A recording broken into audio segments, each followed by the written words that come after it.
Hello दोस्तों, आपका हमारे YouTube चैनल मनी मास्टर में आपका स्वागत है। तो जैसा कि आप जानते ही हो कि आज शेयर मार्केट में हमें एक बहुत भारी गिरावट देखने को मिली है, जिसकी वजह से हमारे निवेशकों का लाखों करोड़ों रुपए डूब चुका है। और ऐसे में जो रिटेल इन्वेस्टर हैं उनके ऊपर भी एक प्रेशर बन चुका है और वो अपने शेयर को सेल कर रहे हैं। भले उनके शेयर नुकसान में ही हो, फिर भी वो बेच रहे हैं। अब देखा जाए तो ये बिल्कुल सही चीज़ नहीं है, क्योंकि जब भी आप मार्केट में सेलिंग करते हो ऐसे टाइम पे तो आपको पता होना चाहिए कि गिरावट आ क्यों रही है। जब आपको गिरावट का पता होगा तो आप ऑटोमेटिक आपके अंदर एक कॉन्फिडेंस आएगा कि आप अपने मार्केट में अपने शेयर के साथ बने रहो। लेकिन क्या करते हैं रिटेल इन्वेस्टर, बिना जाने ही सेलिंग शुरू कर देते हैं। ऐसा नहीं करना है। अब आज इस वीडियो में मैं आपको वही 3 कारण बताऊंगा जिसकी वजह से आज मार्केट में गिरावट आई, और उसके बाद हो सकता है आपके अंदर कॉन्फिडेंस भी आए। तो वीडियो पूरा जरूर देखिएगा। तो देखिए, आज की गिरावट के पीछे 3 बड़ी वजह है। जो सबसे पहली बड़ी वजह है वो है अमेरिका। अब आप जानते ही हो कि अमेरिका में भले कुछ भी हो जाए, उसका असर सभी दुनिया भर के शेयर मार्केट पे आपको देखने को मिलता है। तो आज भी वही हुआ है। जो अमेरिका में जो आंकड़े आए हैं उसके हिसाब से अंदाजा लगाया जा रहा है कि अब अमेरिका में एक बड़ी मंदी आने वाली है। अब मंदी के बारे में तो आप जानते ही हो कि अब कंपनियां वहाँ पर लगातार अपने कर्मचारियों को बाहर निकालेगी। यानी कि कर्मचारियों को बाहर निकाला जाएगा कंपनी अपना लॉस कम करने के लिए। अब ऐसे में जब वहाँ के लोग बेरोजगार हो जाएंगे तो जाहिर सी बात है अब उनकी खरीदारी भी कम हो जाएगी, उनकी परचेजिंग पावर खत्म हो जाएगी। ऐसे में कंपनियां भी कम प्रोडक्शन करेगी। कम प्रोडक्शन करेगी और यहीं हमारे इंडिया के साथ जो भी उनका बिजनेस चलता होगा वो भी काफ़ी उसमें गिरावट देखने को मिलेगी। यानी कि हमारे इंडिया का सामान वहाँ बिकता होगा वो भी कम होएगा, और भी इस तरह की काफ़ी सारी चीज़ें हैं उनमें हमें असर देखने को मिलेगा। अब ऐसे में मंदी इस तरह से हमारे इंडिया को भी प्रभावित करेगी। तो एक पहला बड़ा कारण ये था, अमेरिका की मंदी। दूसरा सबसे बड़ा कारण है वो है इजराइल और हमास की लड़ाई।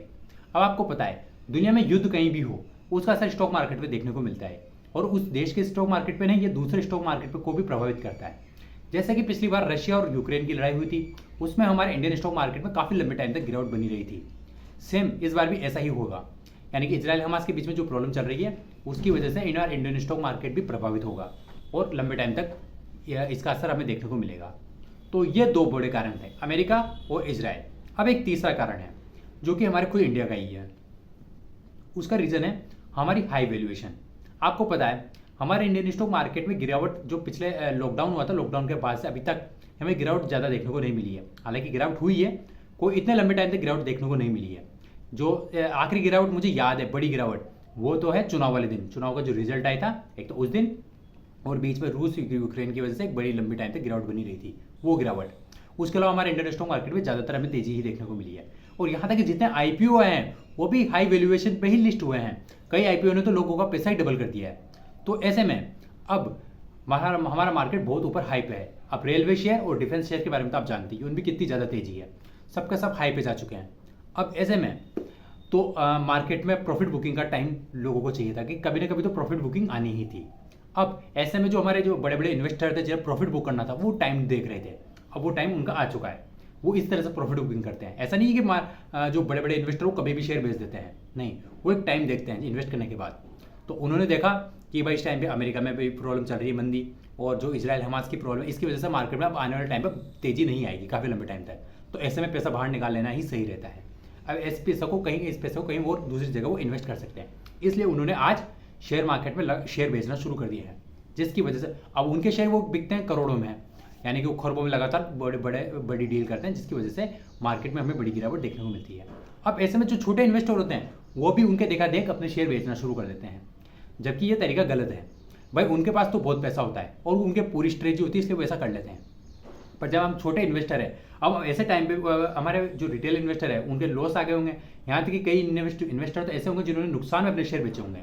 अभी कितनी गलत बात है, जब आप इस तरह से नुकसान में अपने शेयर बेचोगे तो फायदा कब कमाओगे। यानी कि आपने कभी कुछ टाइम तक लगातार प्रॉफिट कमाया होगा और वो आज के दिन आपने लॉस में बेच दिया, या फिर काफ़ी कम होने के बाद बेच दिया कम प्रॉफिट में। तो ये चीज़ बिल्कुल भी सही नहीं है रिटेल इन्वेस्टर के लिए। मैंने भी मार्केट में आज मैंने बिल्कुल भी सेल नहीं किया अपने शेयर। यानी कि आज ही नहीं, मैं कभी भी नहीं करता हूँ। मार्केट में चाहे कितनी बड़ी गिरावट आ जाए, जिस दिन मैं चुनाव वाले दिन जो मेरा पोर्टफोलियो था बहुत बड़े लेवल पे गिरावट आई थी, फिर भी मैंने शेयर सेल नहीं किया, और आज भी नहीं कर रहा हूँ और आगे भी नहीं करूँगा। क्योंकि मुझे पता है मार्केट आज नहीं तो कल फिर से रिकवर हो जाएगा। और ऊपर से हमारा इंडियन स्टॉक मार्केट तो बहुत ही अच्छा है, वो तो आराम से रिकवर होएगा। क्यों? भले अमेरिका में मंदी चलती रहे, इजराइल की लड़ाई चलती रहे, हाँ थोड़े लंबे टाइम कुछ टाइम तक हमारे मार्केट को प्रभावित करेगी, ये बात पक्की है। लेकिन हमारे इंडियन स्टॉक मार्केट में हमारा पैसा घूमता रहता है। इसके ऊपर मैं एक अलग वीडियो बनाऊंगा कि ऐसा क्यों होता है, हमारे इंडियन स्टॉक मार्केट पर प्रभावित क्यों नहीं करता है ये मंदी। अमेरिका को करेगी, दूसरे देशों को करेगी, पर इंडिया को नहीं करेगी। उसका एक बहुत बड़ा कारण है, और ये आज से ही नहीं, ये पहले से भी है। 2008 की मंदी पे भी इंडिया पर प्रभाव नहीं आया था, और लॉकडाउन के बाद भी हमारे देश में फटाफट रिकवर कर लिया। ऐसा क्यों हुआ, उस कारण के बारे में अलग वीडियो में बात करूंगा। फिलहाल तो ये मान के चलो कि इंडियन स्टॉक मार्केट में गिरावट लंबे टाइम तक आपको देखने को नहीं मिलेगी। तो आप इंडियन स्टॉक मार्केट पर भरोसा करिए और मार्केट में बने रहिए। मेरा तो आपको यही एक सलाह होगी, क्योंकि मैं तो बना हुआ हूँ। और आज के दिन मैंने म्यूचुअल फंड में भी इन्वेस्ट किया है, क्योंकि मार्केट में गिरावट है। ये तो जब भी मार्केट में गिरावट आती है मैं मार्केट में पैसा डाल देता हूँ। तो मैंने शेयर तो नहीं खरीदे, क्योंकि खुद से शेयर खरीदना, क्योंकि मैं इतना बड़ा एक्सपर्ट अपने आपको नहीं मानता हूँ। तो म्यूचुअल फंड करना ज़्यादा बेटर रहता है। तो मैंने म्यूचुअल फंड में काफ़ी बड़े अमाउंट में इन्वेस्ट कर दिया है, और आगे भी थोड़ी और गिरावट देखने को मिलेगी तो मैं म्यूचुअल फंड में थोड़ा और पैसा डाल दूंगा। इसके अलावा बॉन्ड्स, मैंने बॉन्ड्स भी देखे थे कि बॉन्ड्स में पैसा डाल दूं, तो मैंने बॉन्ड्स मुझे सही नहीं लगे। हाँ, आगे जाके अगर गोल्ड में मैं इन्वेस्ट जरूर करूँगा।